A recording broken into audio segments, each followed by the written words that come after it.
Hey, what's up guys? Hardleg Joe here with your weekly What a Deck profile. This week we're looking at a pure DDD Toolbox as brought to you by Patreon sponsor Stonesy87. And before I go over this list, keep in mind that this deck was designed to be TCG legal, so it only contains cards that are currently released in America. That's why there's no High Genghis and no Crystron Link. Those are both great cards that would work in this deck, but sadly, they are unavailable. Anyway, for our monster lineup, we're playing 3 Ragnarok, 3 Thomas, 1 Newton, 1 Lilith, 2 Copernicus, 3 Ghost Ogre, our only non-DD main deck monster, 2 Ghost, 3 Swirl Slime, 3 Necro Slime, 3 Lamia, and 3 Kepler. For our spells, we're playing 3 Allure of Darkness, 1 each of 1 for 1, Soul Charge, Foolish Burial, Monster Reborn, and Pot of Acquisitiveness, 3 Dark Contract with the Gate, and 2 Dark Contract with the Swamp King. Our extra deck consists of 2 DDD Flame King Genghis, and 1 each of Beowulf, D'Arc, Bright Armageddon, Crystal Wing, Siegfried, Alexander, King Kali-Yuga, Dark Armageddon, Number 38, Skulldread, Decode Talker, Master King Archfiend, and Link Karibo. The side deck I'll go over in a little bit. So as the name implies, this is a toolbox deck, which means it's all about seeing what your opponent is playing and then making the tool or tools that counter them. In the case of DDDs, our tools come in the form of extra deck monsters, and there's quite a few options to choose from. There's Crystal Wing for monster negations, we've got Number 38 and Siegfried for spell and spell trap negation, respectively. White Armageddon prevents all your monsters from being targeted. Dark Armageddon prevents all your pendulum monsters from being destroyed by card effects. Beowulf makes all DD monsters do piercing damage. Kali-Yuga negates everything on the field, prevents all new effects from activating on the field for 1 turn, and can destroy all spell traps on the field. And we even have protection from Byrne in the form of D'Arc, who makes you gain life points whenever you would take effect damage. So there's quite a lot of variety here, and it's all pretty strong. Your weakest toolbox monster is like 2800 attack, all the way up to a whopping 3500.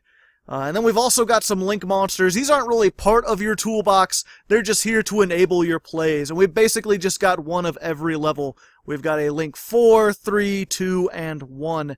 And if there are better generic ones available to you, you might want to use them. The only one that's super important is Skulldread. So this deck has access to quite a few really powerful boss monsters. The flaw is that it's really combo-oriented, which makes it really vulnerable to disruption. And unlike some of the other more meta decks that are being played right now, you really need to play a lot of your in-archetype DD monsters to do those combos. So there's not really a lot of room for outside tech cards. I'm playing a set of Ghost Ogres as my tech choice, which you could just as easily replace with Ash Blossom or Called by the Grave if you want.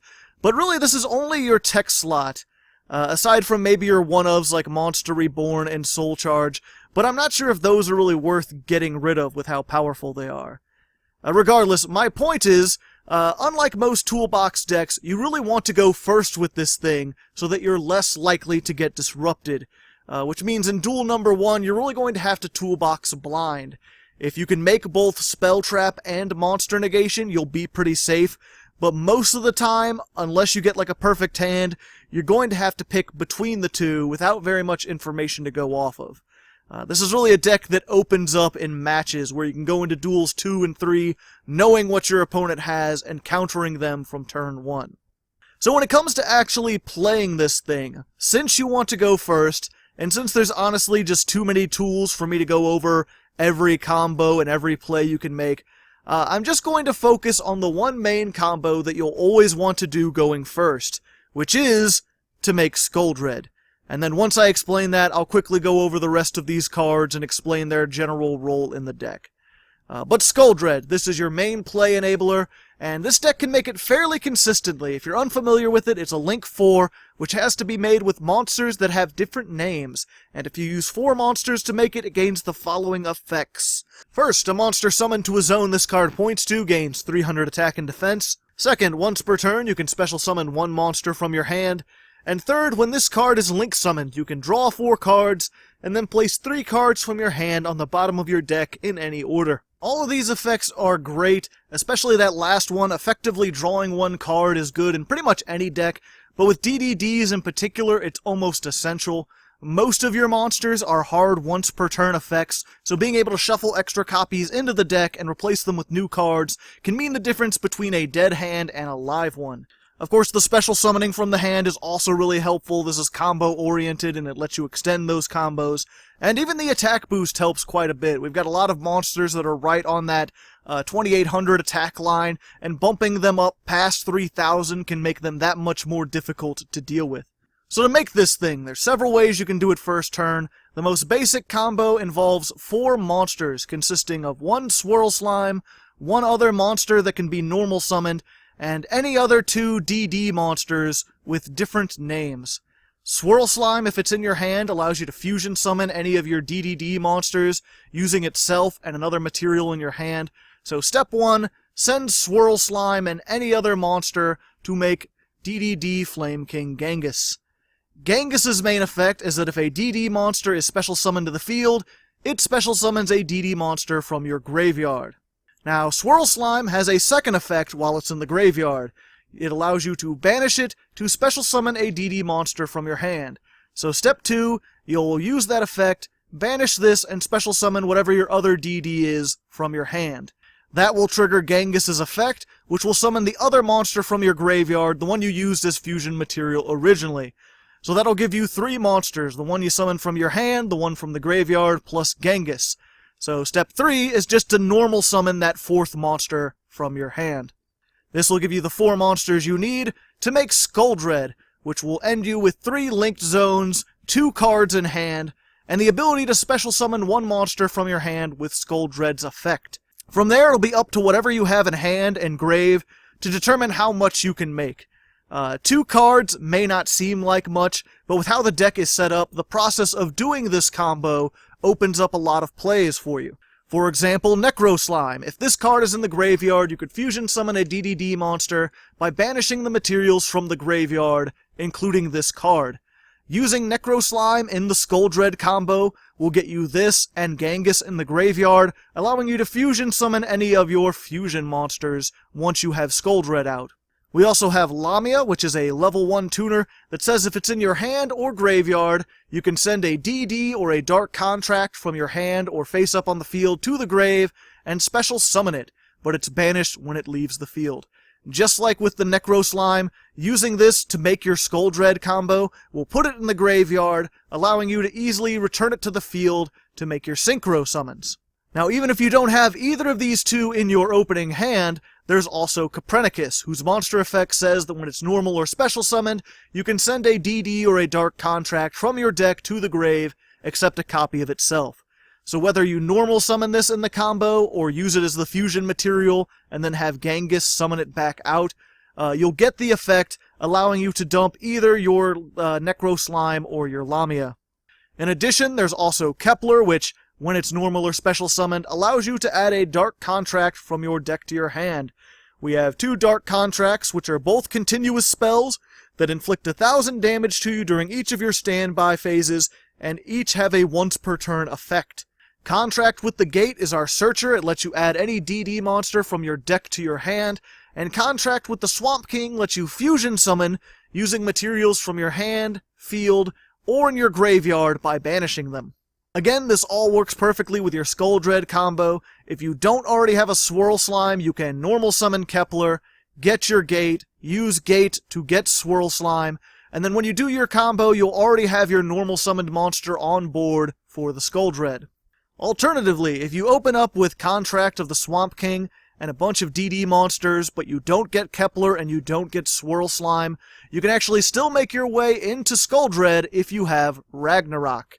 Ragnarok, when played in the Pendulum Zone, has the following effect. If you special summon a DD monster, you can target 1 DD in your graveyard, special summon it, but you take 1000 damage, and all battle damage to your opponent this turn is halved. Ragnarok is a great combo enabler. It allows you to make Skuldred, as well as a whole bunch of other plays, without using Swirl Slime's effect in the graveyard. All you have to do is activate Ragnarok in the Pendulum Zone, and then fusion summon Genghis, either by using Swirl Slime and another monster in your hand, or by using Contract of the Swamp King with monsters in your hand.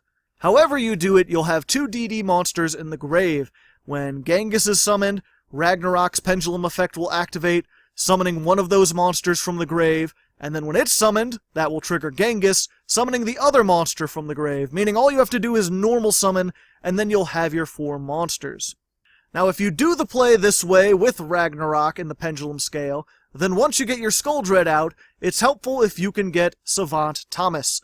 Thomas is a level 8 Pendulum monster whose monster effect states you can target one DD in your Pendulum Zone, destroy it, and if you do, special summon a level 8 DDD monster from your deck in defense position, but its effects are negated, and your opponent takes half battle damage this turn. So if you have Thomas, you can use Skull Dread's effect to special summon it, or you can use Swirl Slime's Graveyard effect if you still have it. Special summon this, use its effect to pop Ragnarok, which will summon another Ragnarok from the deck, allowing you to make some of your rank 8 plays. In addition to that, Thomas also has a pretty useful Pendulum effect that lets you once per turn add a Pendulum monster from your extra deck back to your hand, which can be a great bit of recovery since the Pendulums you use as link material will go to the extra deck. So you can get a Kepler or a Copernicus back to either search a card or dump a card into the graveyard. You can also use it to get Ragnarok back and either place it in the scale again or use its monster effect, which is also really powerful. If Ragnarok is normal or special summoned, you can target one DDD monster in your graveyard and special summon it, no restrictions. Also, once per turn, you can tribute another DD monster to target a monster your opponent controls and banish it. So not only does this help with swarming or recovering by allowing you to get your extra deck monsters back onto the field once they've hit the graveyard, but it also helps with the toolbox element by allowing you some banishing monster removal if you need it. Our last 3 monsters are mostly there for recovery. Lilith, if it's normal or special summoned, lets you add a DD from your graveyard or your extra deck to your hand, while Newton you can discard to target a DD or a Dark Contract in your graveyard and return it to the hand.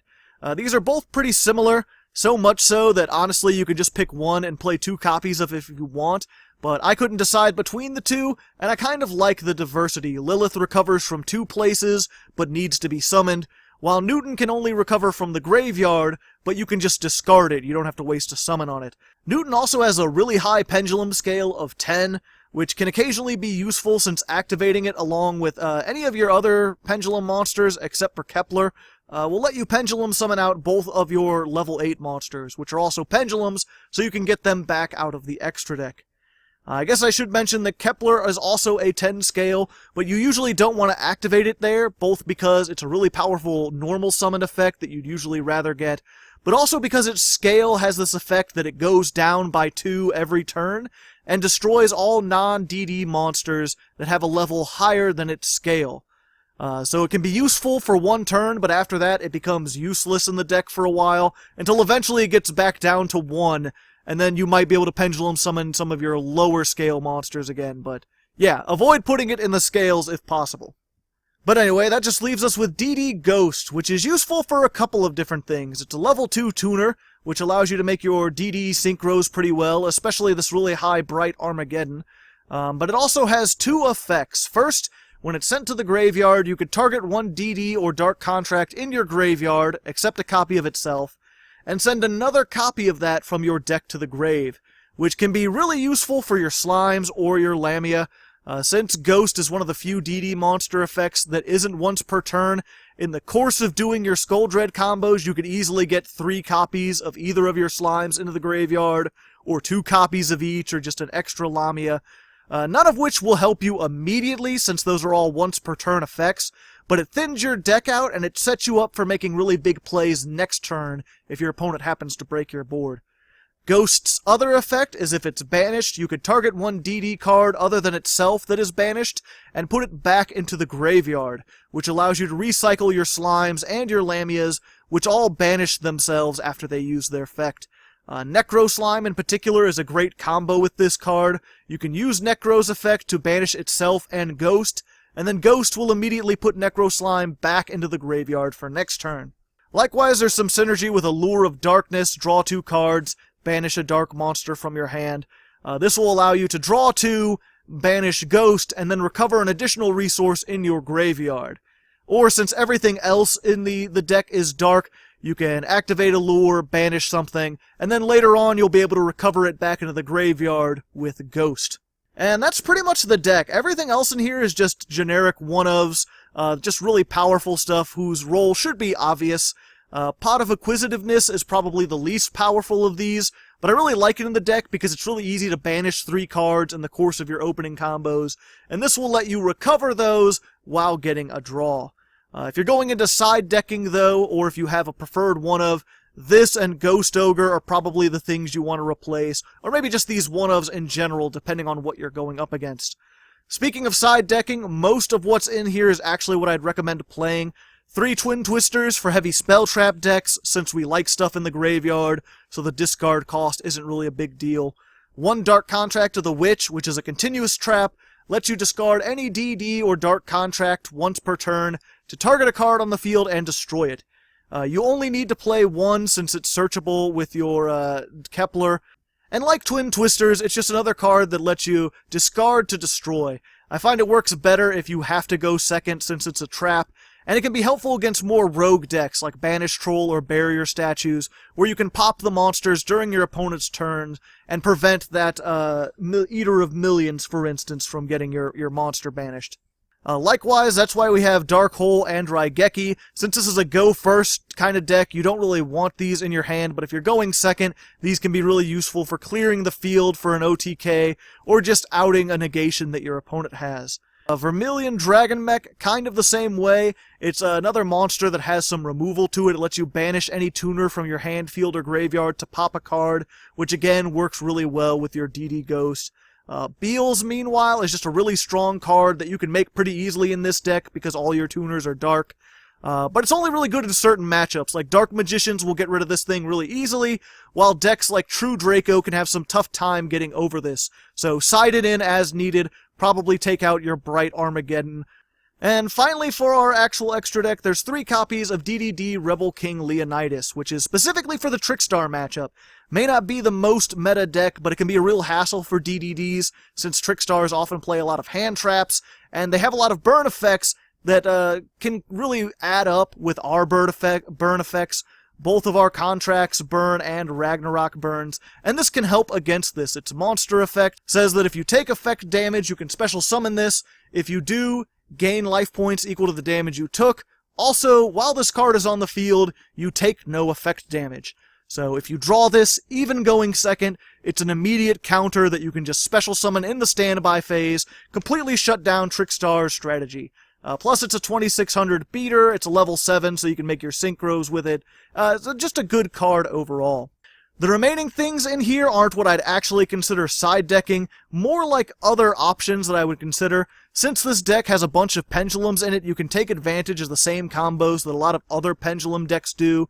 Namely, you can use Dragon Shrine to send Dark Worm to the graveyard, which will special summon it, which will search the Supreme King Gate 0, which can help you easily make a Heavy Metal Foes Electromite, which can go into a whole bunch of combos that let you draw, especially if you play things like Astrograph Sorcerer. It really just opens up a lot of plays for DDDs. I didn't want to play these in particular because I don't like how many potentially dead cards you have in this. You have a lot of Garnet cards that don't do anything if you happen to draw them, and I don't really like that. I'm also a little worried that one or more of these cards might be banned or limited soon, but I did want to acknowledge it, because if you use this, if you get this combo off right, there's a really high ceiling for DDDs. You could potentially make, like, a whole bunch of really strong extra deck monsters. It's just a bit too risky for me. But anyway, that's the deck. I hope you enjoyed it. If you'd like to see the DDDs in action, there's a link in the description. And on the end card to a separate longer video, I'll be playing 10 random duels against opponents on YGOPro and trying not to mess up these combos. Anyway, until next time, good luck and have fun.